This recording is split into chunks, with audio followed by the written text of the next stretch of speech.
عليكم القصاص في القتلى صدق الله العلي العظيم وصدق رسوله الكريم بآواز بلند پڑھے الصلاة والسلام عليك يا رسول الله الصلاة والسلام عليك يا حبيب الله الصلاة والسلام عليك يا نبي الله وعلى آلك وأصحابك يا نور الله صلى الله تعالى عليه وسلم.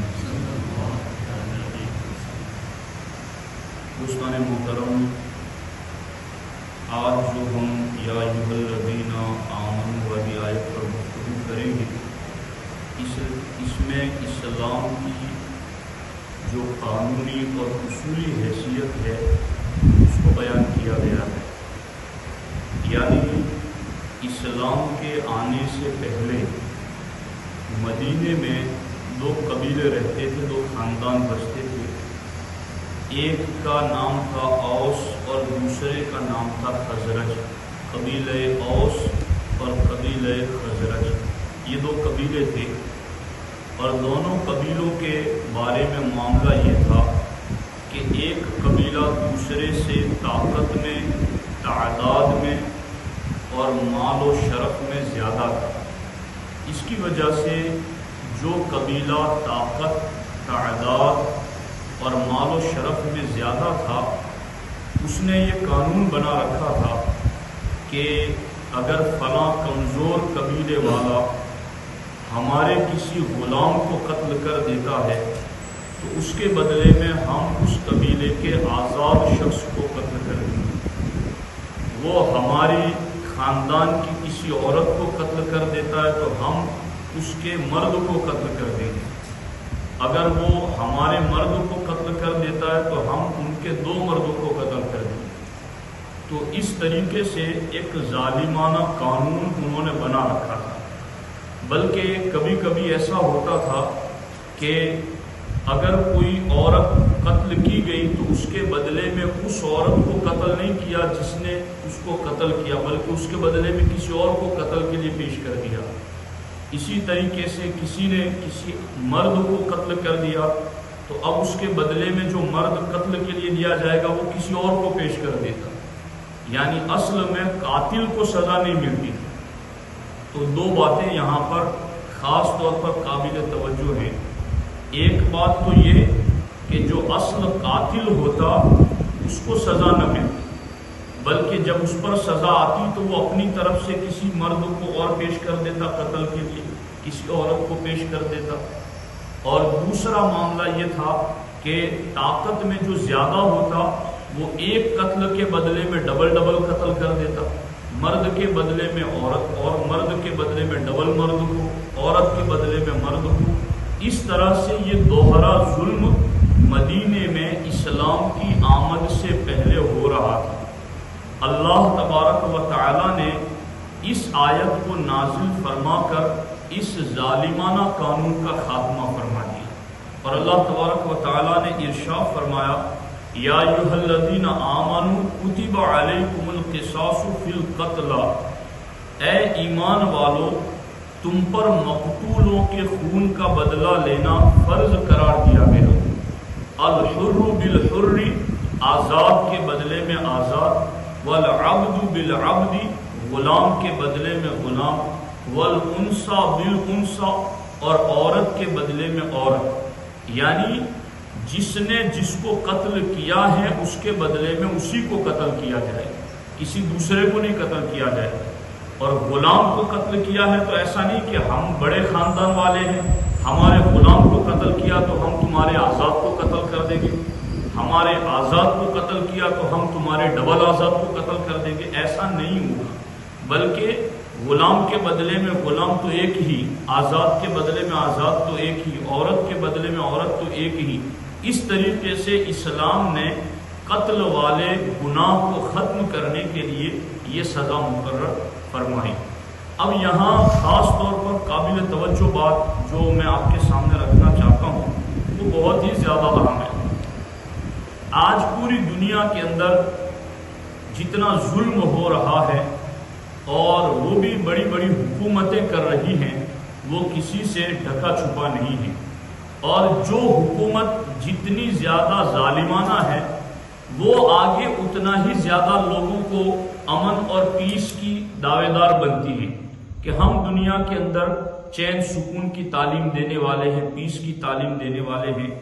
تو اصل میں اس وقت پوری دنیا کے سامنے اسلام کا قانون مساوات، کہ اسلام میں جو قانون عطا کیے گئے ہیں وہ سب کے لیے برابر ہے، امیر ہو اس کے لیے بھی، غریب ہو اس کے لیے بھی، قوم کا امیر طبقہ ہو، قوم کا منصب رکھنے والا طبقہ ہو یا اس کے ماتحت ہو، ہر ایک کے لیے اسلام میں قانون برابر ہے۔ اب اس کو اگر آپ دیکھنا چاہتے ہیں تو میں چند مثالوں سے آپ کے سامنے رکھتا ہوں۔ غزوہ بدر میں جو 70 قیدی قید کر کے مدینہ طیبہ لائے گئے، ان میں ہمارے نبی صلی اللہ علیہ وآلہ وسلم کے چچا حضرت عباس بھی تھے۔ حضرت عباس جب گرفتار کر کے لائے گئے تو قیدیوں کے بارے میں یہ حکم جاری کیا ہمارے آقا علیہ السلام نے کہ وہ فدیہ دے کر کے آزاد ہو سکتے ہیں، اور فدیہ کی عام رقم 4000 درہم تھی کہ جس کو آزاد ہونا ہے وہ 4000 درہم دے کر چھوٹ جائیں، اور سرکار نے فرمایا جو ان قیدیوں میں بڑے مالدار ہیں ان سے 4000 سے بھی زیادہ لیے جائیں۔ تو جب حضرت عباس حضور کے چچا تھے تو کئی صحابہ کرام نے بارگاہ رسالت میں عرض کیا کہ حضور چونکہ یہ آپ کے چچا ہیں، اس سبب سے ہم یہ چاہتے ہیں کہ ان کا فدیہ معاف کر دے اور انہیں چھوڑ دے۔ تو اللہ کے رسول علیہ السلام نے ارشاد فرمایا ہرگز نہیں، 1 درہم بھی معاف نہ کیا جائے، بلکہ حضرت عباس قوم کے سردار ہیں، اس لیے ان سے 4000 سے زیادہ درہم وصول کیے جائیں۔ تو آپ دیکھ رہے یہ قانون کی برابری ہے۔ پوری دنیا میں آج جو قانون توڑا جا رہا ہے نا، وہ جتنا بڑا قانون پڑھانے والا ہے وہ اتنا بڑا قانون توڑ رہا ہے۔ اگر کوئی وزیر اعظم کا بیٹا ہے، کوئی کسی گورنر کا بیٹا ہے، کوئی کسی سرکاری عہدہ اور ملازمت رکھنے والا ہے، تو اب اس کے لیے ملک کے قانون توڑنا آسان ہے، اس کو کوئی پوچھنے والا نہیں، میں فلاں کا بیٹا ہوں، میں فلاں سے تعلق رکھتا ہوں۔ تو اب اسی طریقے سے وہ قانون سب کے لیے برابر نہیں ہے، جس کی وجہ سے ظلم پنپ رہا ہے۔ لیکن اسلام میں قانون کی برابری یہ ہے کہ حضور علیہ السلام کے چچا ہیں، اور صحابہ جو ان کو باندھ کر لے کر آئے وہ خود سامنے سے حضور کو کہہ رہے ہیں کہ حضور آپ کے چچا ہیں، ہم چاہتے ہیں کہ کچھ لیے بغیر انہیں چھوڑ دیا جائے۔ حضور فرماتے میں نے تو اگلا اصول دیا ہے کہ 4000 تو نارمل لینے ہیں، مگر جو مالدار ہوگے ان سے 4000 سے زیادہ لینے، انہیں 1 درہم معاف تو نہیں کرنا بلکہ ان سے 4000 سے زیادہ لیے جائیں۔ اور کمال آپ کو بتاؤں میں، توجہ ہے آپ لوگوں کی، حضرت عباس سے بلایا گیا، ان کو کہا فدیہ دو تمہارا۔ حضرت عباس نے کہا میرے پاس تو کچھ نہیں ہے۔ تو حضور علیہ السلام نے فرمایا کہ جب تم بدر کی جنگ کے لیے مکے سے نکل رہے تھے تو آپ نے اپنی بیوی میری چچی ام فضل کو جو سونے اور درہموں کی تھیلی دی تھی اور کہا تھا کہ میں آ گیا تو ٹھیک ہے ورنہ تو استعمال کرنا، وہ کس کے پیسے ہیں؟ اگر تمہارے پاس نہیں ہے تو وہ کس کے ہیں؟ تو حضرت عباس سمجھ گئے کہ بند کوٹھڑی میں میرے اور میری بیوی کے سوا کوئی دیکھنے والا نہیں تھا، جو نبی مدینے میں رہ کر مکے کی غیب کی خبر رکھتے ہیں وہ یقیناً اللہ کے سچے رسول ہے، اسی وقت کلمہ پڑا مسلمان ہو۔ تو یہاں ایک مسئلہ یہ بھی پتا چلا کہ علم غیب ایسا نہیں کہ علم غیب نبی کے لیے مانے تو مسلمان مشرک ہو جائے، بلکہ علم غیب وہ ہے کہ مشرک اسے دیکھ کر مسلمان ہو جائے۔ تو اب لوگ نہ صرف یہ کہ الٹی سمت میں کھڑے ہیں بلکہ الٹی سمت میں بھاگ رہے ہیں۔ یہ ہے صحابی بننے والا عمل کے علم غیب دیکھ کے وہ بنتے تھے۔ خیر میرا ٹاپک نہیں۔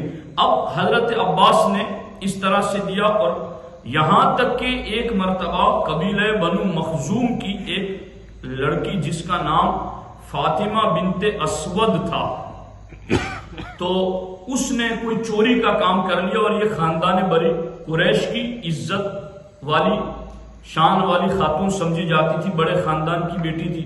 تو لوگوں نے کہا کہ اس نے چوری کی، اس کے ہاتھ کاٹے جائیں گے، تو اتنے بڑے خاندان کی ہیں، تو حضور کی بارگاہ میں کوئی سفارش کرے گا. سفارش کرے گا کون حضور کی بارگاہ میں؟ کہا حضرت اسامہ بن زید، یہ حضور کے بڑے چہیتے ہیں، وہ جا کر کہیں گے تو حضور ان کی سن لیں گے.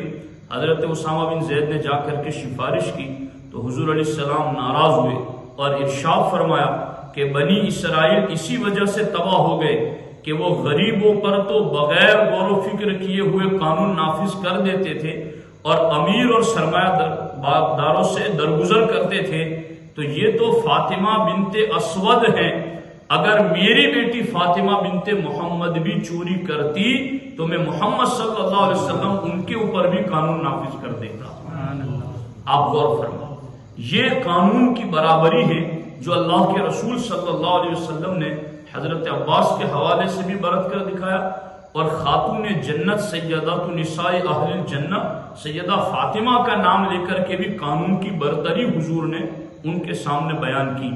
اسی طریقے سے ایک مثال اور بھی ہے کہ فتح مکہ کے بعد پورا عرب اسلام کے کنٹرول میں آ گیا، مگر طائف رہ گیا تھا.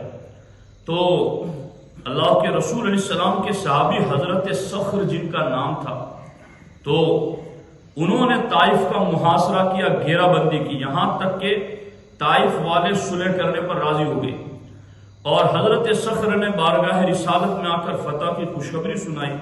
فتح کے بعد حضرت مغیرہ بن شعبہ حضور کی خدمت میں آئے اور کہا حضور صخر نے میری پھوپھی کو قبضے میں کر رکھا ہے. اب یہ فاتح تھے طائف کے، مگر فتح ہونے کے بعد اب ان کو جو ملا ہے اس کو بھی واپس لیا جا رہا ہے. دیکھو قانون، دیکھو کہ اگرچہ انہوں نے پورا علاقہ فتح کر لیا، اتنا بڑا کام کیا، مگر جو اصول میں آئے گا تو فاتح سے بھی وصول کیا جائے گا. انہوں نے آ کر کے کہا کہ میری پھوپھی ان کے کنٹرول میں ہے. تو اللہ کے رسول علیہ السلام نے حضرت صخر کو بلایا اور حضرت مغیرہ بن شعبہ کو فرمایا کہ ان کی پھوپھی ان کے گھر پہنچا دو. تو انہوں نے سر تسلیم خم کر دیا اور فوراً ان کو آزاد کرتے ہوئے پہنچا دیا. ابھی ایک معاملہ ختم ہوا تھا کہ قبیلہ بنو سلیم کے لوگ بھی آئے اور انہوں نے کہا حضور ہم جس زمانے میں ہم کافر تھے اس زمانے میں صخر نے ہمارا ایک چشمہ تھا، پانی کا تالاب تھا، اس پر انہوں نے قبضہ کر لیا. اب تو ہم مسلمان ہو چکے ہیں تو حضور وہ چشمہ کو واپس دلا دیا جائے. سرکار نے انہیں بلایا حضرت صخر کو اور بلا کر ان سے ارشاد فرمایا کہ ان کا چشمہ جو تمہارے پاس ہے وہ انہیں واپس کر دیا جائے. یہ فاتح تھے اور فتح کی بنیاد پر ان کو بس یہ دو چیزیں ملی تھی اور وہ دو چیزیں بھی سرکار نے کہا کہ واپس کر دیا جائے. تو صحابی رسول نے ایک لمحے کے لیے بھی تردد اور توقف نہیں کیا. ادھر حضور نے کہا آمنا صدقنا، حضور آپ نے کہا ہم مان گئے، دینے کے لیے تیار ہوئے. یہاں تک کہ قانون کی برابری کا معاملہ تو یہاں تک ہے، اللہ اکبر، کہ ہمارے آقا حضور سید المرسلین صلی اللہ علیہ وسلم کا بذات خود ایک معاملہ کہ بدر کی جنگ کے موقع پر اللہ کے رسول علیہ السلام صفوں کو برابر کر رہے تھے. اس وقت ایک صحابی صف سے باہر نکل آئے تو اللہ کے رسول علیہ السلام نے اپنی چھڑی یعنی لکڑی سے ان کے سینے پر مار کر کہا صف میں سیدھے کھڑے رہو. تو بعد میں انہوں نے حضور علیہ السلام کی خدمت میں عرض کیا کہ حضور مجھے بدلہ چاہیے، آپ نے مجھے چھڑی ماری تھی، مجھے تکلیف ہوئی ہے تو مجھے قصاص چاہیے، بدلہ چاہیے. تو اللہ کے رسول علیہ السلام سید المرسلین ہیں، اس کے باوجود اپنے سینے سے کپڑا ہٹا دیا اور کہا جیسے میں نے تمہیں لکڑی کا کچوکا لگایا تھا تم بھی لگا لو. وہ صحابی آگے بڑھے اور حضور کے سینے کو چومنا شروع کر دیا. تو سرکار نے فرمایا تم تو بدلہ لینے کی بات کر رہے. کہا حضور یہ جنگ کا میدان گرم ہے، پتہ نہیں میں واپس آؤں نہ آؤں، بس یہ تو ایک ہیلا تھا اپنا جسم آپ کے جسم سے ملانے کا. حضور میں لیکن سرکار نے تو اپنے آپ کو پیش کر دیا نا. تو یہ قانون کی برابری اور مساوات. میں حضرت قانون کی بات ہو اور عمر کی بات نہ ہو، تو قانون کو جو جلا حضرت عمر نے دی ہے وہ ان کی منفرد شان ہے. حضرت عمر فاروق اعظم اور حضرت ابی بن کعب ان دونوں کا کوئی مسئلہ ہو گیا تو حضرت عمر نے یہ مقدمہ دائر کیا حضرت زید بن ثابت کی بارگاہ میں، حالانکہ اس وقت حضرت عمر خود امیر المومنین تھی، خلیفۃ المسلمین تھی، مگر معاملہ خود ان کا مسئلہ آ گیا تو اب وہ خود حضرت زید بن ثابت کے یہاں پیش ہو گئے۔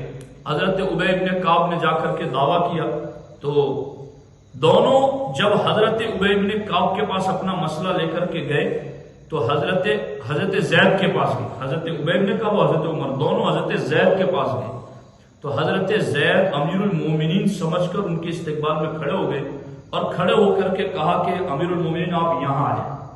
حضرت عمر نے کہا زید میں اس وقت فریق بن کر آیا ہوں، یہ تم نے پہلی غلطی کی ہے، تمہارے اوپر لازم تھا کہ دونوں فریقوں کو اکٹھے سامنے بٹھا دیں۔ یہ کہہ کر حضرت عمر سامنے حضرت ابی بن کعب کے ساتھ بیٹھ گئے۔ اس کے بعد بات ہوئی تو حضرت ابی بن کعب سے کہا گیا کہ تم جو دعویٰ کرتے اس پر دلیل دو، تو ان کے پاس دلیل نہیں تھی تو حضرت عمر سے کہا کہ ان کے پاس دلیل نہیں ہے، تم قسم کھاؤ، چونکہ حدیث پاک کے یہ اصول ہیں البینۃ علی المدعی والیمین علی من انکر، کہ جو دعویٰ کرنے والا ہے وہ دلیل دے، اس کے پاس دلیل نہ ہو تو جو انکار کرنے والا ہے وہ قسم کھائے۔ تو حضرت عمر کے ذمے قسم آئی تو حضرت زید نے حضرت ابی بن کعب سے درخواست کی کہ یہ امیر المومنین ہیں، مسلمانوں کے والی ہیں، انہیں قسم سے بڑی ذمہ رکھو، ان کو قسم لازم نہ کرو۔ حضرت عمر پھر غضبناک ہوئے اور کہا مجھے لگتا ہے کہ زید تم قضا کے اہل نہیں ہو، کہ تم نے اس وقت جس وقت میں فیصلے کے لیے آیا ہوں تم نے میرا منصب دیکھ کر کے یہ کیوں کہا کہ مجھے قسم سے بری ذمہ کیا جائے، میں جس بات پر ہوں میں اس کے لیے قسم کے لیے تیار ہوں، اور آپ نے قسم اٹھائی۔ تو آپ دیکھ رہے ہیں اسلام میں سرکار کے دور کو، صحابہ کے دور کو خیر القرون کہا گیا، یعنی سارے زمانوں میں آدم علیہ السلام سے لے کر کے امام مہدی تک جتنے زمانے آئیں گے ان میں سب سے بہترین زمانہ حضور کے صحابہ کا زمانہ۔ تو وہ کیوں تھا؟ اس لیے کہ وہاں قانون کی برابری تھی، ایک غریب جرم کرتا یا امیر کرتا، منصبدار کرتا یا کوئی رعایا میں سے کرتا۔ آپ یقین کریں کہ مصر کے گورنر حضرت عمر ابن عاص، ان کے صاحبزادے نے کسی کو کوڑے لگا دیے اور اس نے آ کر کے بھرے دربار میں حج کے موسم میں حضرت عمر کی بارگاہ میں کہا کہ فلاں کو آپ نے گورنر بنا، ان کے بیٹے نے میری پیٹھ پر کوڑے لگائے۔ حضرت عمر نے کہا فوراً انہیں بلایا جائے، اور بھرے مجمع میں سب کے سامنے ان کی پیٹھ پر بھی کوڑے لگوائے۔ تو آپ دیکھ رہے ہیں کہ اس آیت کے اندر اوس اور خزرج دو قبیلے آپس میں ایک دوسرے پر ظلم کرتے تھے، قانون کچھ نہیں تھا، طاقت کا زور چلتا تھا۔ تو اسلام میں یہ آیت نازل ہوئی کتب علیکم القصاص فی القتل، اور اس میں قانون کی برابری سب کو دی گئی۔ آج پوری دنیا میں قانون کی تو بات ہو رہی ہے مگر اس قانون کو نافذ کیا جائے برابر برابر، اس کے لیے کوئی تیار نہیں ہے۔ اسی وجہ سے ظلم پنپ رہا ہے۔ آج بھی دنیا کو اسلام کا یہ حقیقی نظام عدل و انصاف سمجھ میں آ جائے تو وہ یقیناً اسلام ہی کے دامن میں اپنی عزت اور امن و سکون سمجھیں گے۔ اللہ کریم کی بارگاہ میں دعا ہے کہ اللہ تبارک و تعالی ہم سبوں کو اسلامی دستور پر عمل کی توفیق عطا فرمائے۔